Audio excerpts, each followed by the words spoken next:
Tom Cruise is one of the biggest movie stars of all time. He's been in everything from billion-dollar blockbusters to acclaimed Oscar bait. I have my bazookas, I have my jets pointed right at you. But in this video, we're going to talk about what is easily the megastar's most obscure credit. You know you're the only one that can really help. No, not Endless Love. I lit a whole pile of newspapers. You ever try to light a whole pile of wet newspapers? It might surprise you to learn that Tom Cruise has one directing credit. And it's not a movie. It's an episode of a forgotten cable TV show from the 90s. Yes, Tom Cruise directed an episode of the film noir anthology series Fallen Angels. And Tom isn't the only star involved in this short-lived Showtime series. The cast included A-list actors like Gary Oldman, Tom Hanks, Laura Dern, Brendan Fraser, and more, all starring in gritty tales that paid homage to classic film noir. Fallen Angels was truly a murderer's row of talent. And we're giving this forgotten show its due on Anthology of Anthology TV Shows. The 90s were a golden age of anthology shows on cable. The success of HBO's Tales from the Crypt inspired other cable channels to get into the anthology TV show game. Your old pal, the Crypt Keeper's a real believer in continuing deducation. Anthology shows were a way for cable networks to dip their toe into original programming. They could lure big-name talent for an episode and still keep the budget low. In the early 90s, Showtime was mostly known as a movie channel that showed racy late-night fare. Oh yeah, hot stuff. But anthology shows were part of the fledgling network's DNA. Showtime had success in the 80s with the kid-friendly anthology show Fairy Tale Theater.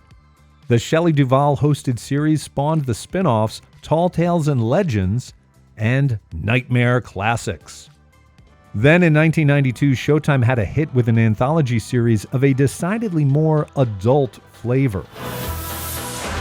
The Red Shoe Diaries came from highbrow smut peddler Zalman King of 9.5 Weeks and Wild Orchid fame. You might remember that a pre-X-Files David Duchovny introduced the Red Shoe Diaries like a randy crypt keeper. There's no escaping emotion. Usually while playing basketball or hanging out with his dog. So it makes sense that in 1993, Showtime would try for another late-night anthology show, this time mixing film noir with pay cable-level salaciousness. Fallen Angels ran on Showtime for 2 seasons from 1993 to 1995. The half-hour episodes told pulpy crime tales, rife with bullets, babes, and twists and turns. The style was film noir by way of low-budget 90s cable, tough-talking dames and smoky nightclubs, stylish black and white cinematography, and so much sultry sax. I'll be all right when the sun comes up and the wind will stop for an hour or two. The general vibe of Fallen Angels could best be described as silk stockings noir. And what would a cable anthology series be without a host to dispense dark morality lessons and killer puns? Care for another drink? Or should I just put a head on this one? Even the HBO animated series Spawn had Todd McFarlane spelling out the episode's themes in poker-faced intros. What would you do if at the moment of death, a voice from the darkness offered you the chance to live again? And that show wasn't even an anthology. The narrator for Fallen Angels was the smooth-voiced dame, Faye Friendly. One bat of the eye, one smile at a stupid joke, and a guy's brain goes soft as yesterday's ice cream. Faye was played by Lynette Walden, and if you guessed that she was on an episode of Red Shoe Diaries, congrats, you win a horny prize. In Season 2, Faye was phased out and replaced by Miguel Ferrer of RoboCop and tons of other stuff fame. When the hot Santa Ana wind blows, your average Joe sees red. Ferrer's character was just called Prologue Narrator. He didn't get a cool noir name like Feisty Ferrer. But he did appear as a mobster in the Fallen Angels episode, The Black Bargain. The same way Tales from the Crypt adapted stories from EC Comics, Fallen Angels drew from short stories published in mystery magazines like Black Mask and Dime Detective. The 15 episodes of Fallen Angels adapted stories by a who's who of crime and mystery authors like Raymond Chandler, James Ellroy, Mickey Spillane, and Jim Thompson. Writers enlisted to adapt the pulpy stories included out-of-sight screenwriter Scott Frank and screenwriter and author Donald E. Westlake. Fallen Angels was produced by Propaganda Films, the company that made music videos with visionary directors like David Fincher and films like the Southern noir Red Rock West and David Lynch's Wild at Heart. Propaganda also changed TV when they partnered with David Lynch and Mark Frost to make Twin Peaks. That groundbreaking show made it safe for filmmakers to work in television back in the days when the lines were drawn sharply between the big and small screen.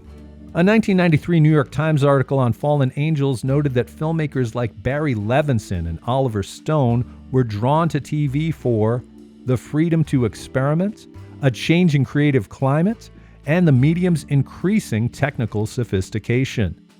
Twin Peaks was clearly an influence on Fallen Angels, from its noirish tone to its cinematic visuals.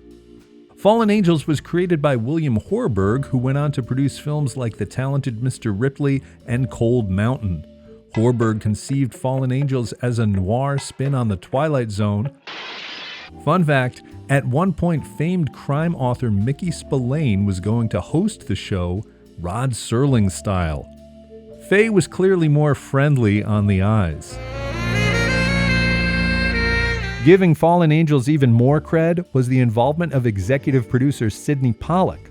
The director of Tootsie and Out of Africa being attached to a TV show was a big deal in 1993. Pollack's involvement in Fallen Angels attracted A-list actors like Tom Hanks, Danny Glover, Laura Dern, and many more. Every girl's glimpsed someone that she thought would have been just the right one for her. In one episode, Danny Glover actually played classic detective Philip Marlowe. It was one of those nights that anything can happen. Up-and-comers like John C. Reilly, Machen Amick, and Michael Rooker also popped up on episodes. Out of my way, little man. I'll eat you up. Pollack enlisted legendary film composer Elmer Bernstein to co-write the sultry theme song.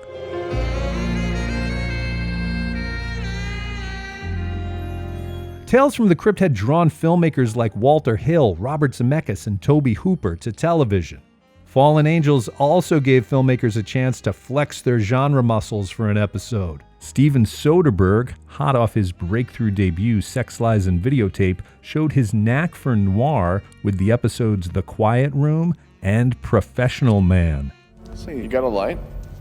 Alfonso Cuarón, of Harry Potter and Y Tu Mama Tambien fame, helmed Murder Obliquely, starring Laura Dern. It was some girl, all right.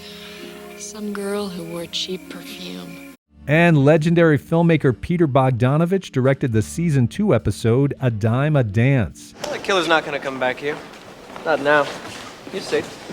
That one has Eric Stoltz as a detective investigating the death of a nightclub dancer. It's very 90s. Tales from the Crypt let actors step behind the camera to tell macabre tales. Tom Hanks, Michael J. Fox, Kyle MacLachlan, Bob Hoskins, and Arnold Schwarzenegger all got a chance to try their hand at TV directing.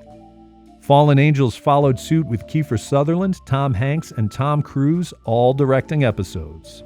Hanks and Sutherland appeared in their episodes. Kiefer plays a down-on-his-luck boxer in the episode Love and Blood. I'll change if you give us enough time.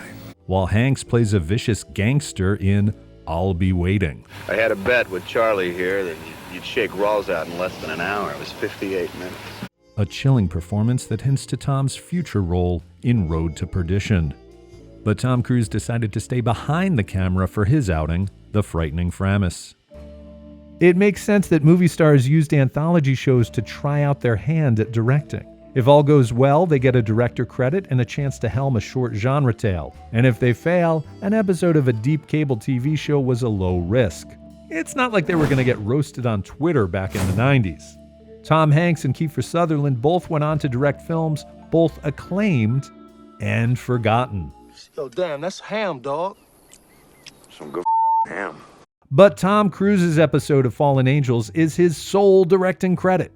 The same year Fallen Angels premiered, Cruise starred in Sidney Pollack's The Firm.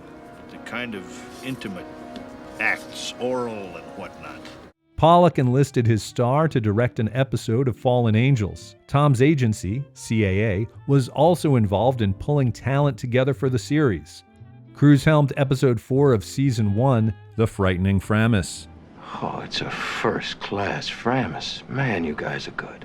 The episode adapted a story by Jim Thompson, author of pulp classics The Getaway and The Killer Inside Me. The episode starred Peter Gallagher, Nancy Travis, and Isabella Rossellini. Gallagher plays a con man who rips off his wife and partner, only to get bamboozled by Isabella Rossellini's sexy grifter. She was 110 pounds of pure rat poison. I didn't want to be the rat. Cruise shows real style as a director, utilizing montages and freeze frames to tell this comedic caper. Maybe Tom learned the freeze frame trick from Martin Scorsese on the set of The Color of Money. The tone is light and colorful, like The Grifters meets Dick Tracy. Cruise gets strong performances out of his cast. Gallagher and Travis have fun with the overripe dialogue. Women named Babe, they'll eat you for breakfast with a cup of Ovaltine. Nobody kills Mitch Allison. Nobody but me. John C. Reilly plays a milquetoast would-be con man. This entire marriage has been a mistake. And mob movie staple Joe Vitarelli amps up the tension as a menacing gangster who does a number on Gallagher. I do not kill because it gives me pleasure, sir. I kill because it will help pay for me to go to medical school. There's also a fun scene where Gallagher's smooth talker gets hoodwinked in a card game by the old guy from Home Alone. She's got her own earrings, a whole shoebox full of them, dangly ones. The Frightening Framis is a rollicking blast and one of the better installments of Fallen Angels. But critics weren't so kind. Entertainment Weekly called The Frightening Framis the weakest episode of Season 1 and noted that Cruise fleshed out the episode's thin story by camping the whole thing up. Reviews were mixed on Fallen Angels overall. The LA Times dubbed the show high on style, if not always on story. And that's a fair assessment. Like a lot of anthology shows, Fallen Angels is a mixed bag. Some episodes make big changes to their source material and strain to tell an entertaining story in a half hour. Casting is also hit and miss. Some episodes have actors like Gary Oldman, Bill Pullman, and William Peterson in tough guy noir mode. Other times, you get Gary Busey. I'm tapped out right now. The best episodes capture the pitch-black romantic nihilism of classic film noir. In Murder Obliquely, director Alfonso Cuarón stages a fatal love triangle between Laura Dern, Alan Rickman, and a ravishing Diane Lane. Dern scored an Emmy nomination for her role as a seemingly innocent woman obsessed with Rickman's charming rich guy. You don't have to sit in the next state, you know. Featuring gorgeous cinematography by the great Emmanuel Lubezki, the episode is a hothouse noir that plays like The Postman Always Rings Twice meets a 90s perfume commercial. Steven Soderbergh's episodes, The Quiet Room and Professional Man, are also standouts. Brendan Fraser gives a chilling performance in Professional Man as a hitman forced to dispatch his male lover. We could just stay here, Johnny. For the rest of our lives. Based on a 1953 short story, the episode changes the love interest from female to male, a move that Fallen Angels writer Howard A. Rodman says broke real ground for cable television. Showtime had high hopes for Fallen Angels, releasing a soundtrack album of the show's torchy music, and a companion book featuring some short stories the series adapted. The show also scored multiple Cable Ace and Emmy nominations, but after 2 seasons and 15 episodes, Showtime sent Fallen Angels to sleep with the fishes. Creator William Horberg blamed low ratings and high production costs on Showtime pulling the plug. As he told Noir City Mag, the shows were like little one-off movies, in period, and were relatively expensive to make. TV shows that cost as much as movies? Too bad that never happened again. Fallen Angels was released on VHS and DVD in some countries, but sadly never made it to streaming, likely due to music rights. With its lavish production values and all-star cast, Fallen Angels is worth seeking out. It's an interesting TV companion to the 90s noir boom that gave us classics like The Last Seduction and LA Confidential. In fact, John Dahl, director of Red Rock West and The Last Seduction, helmed the Fallen Angels episode, Tomorrow I Die. As for Tom Cruise, a few years after his sole directorial outing, the superstar scored his first producer credit with Mission Impossible. He went on to produce his own films as well as acclaimed dramas. There's still time for Tom to slip into the director's chair again and helm a feature film. If not, we'll always have The Frightening Framis. I bet you're the biggest heel in the world. Thanks for watching. Now hit that bell to get notified for future videos and subscribe to Atomic Abe for more episodes of Anthology TV shows, like a short-lived crime anthology hosted by Orson Welles. You'll have a chance to solve the crime.